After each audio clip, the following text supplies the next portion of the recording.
హాని ఉంటుంది. పెద్ద ప్రాణి అంటే యజమాని కావచ్చు, ఇంట్లో పెద్ద కొడుకు కావచ్చు, లేదా ఇంట్లో పెద్దవారు మన తండ్రి గారైనా ఎవరైనా ఉంటే వారు కావచ్చు. వీళ్ళు ఎవరైనా సరే హఠాత్ మరణం చెందే అవకాశం ఉంది. ఖచ్చితంగా నైరుతి భాగంలో గుంటలు తీయరాదు.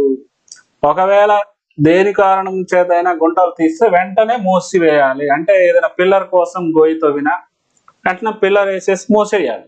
అంతేకాని సెప్టిక్ ట్యాంక్ లాంటిది నైరుతి ఏర్పాటు చేసుకుంటే మాత్రం పెద్ద ప్రాణానికి విత్ ఇన్ 1 month లోపే, అంటే రోజుల్లోనే దాని ఎఫెక్ట్ ఉంటుంది. ఖచ్చితంగా నైరుతి గుంట తీస్తే పెద్ద ప్రాణం చనిపోతుంది ఇంట్లో. అదేవిధంగా యాక్సిడెంట్లు అయ్యే అవకాశం ఉంటుంది. భార్యాభర్తల మధ్య గొడవలు, ఇంట్లో అన్ని రకాలుగా అశాంతి,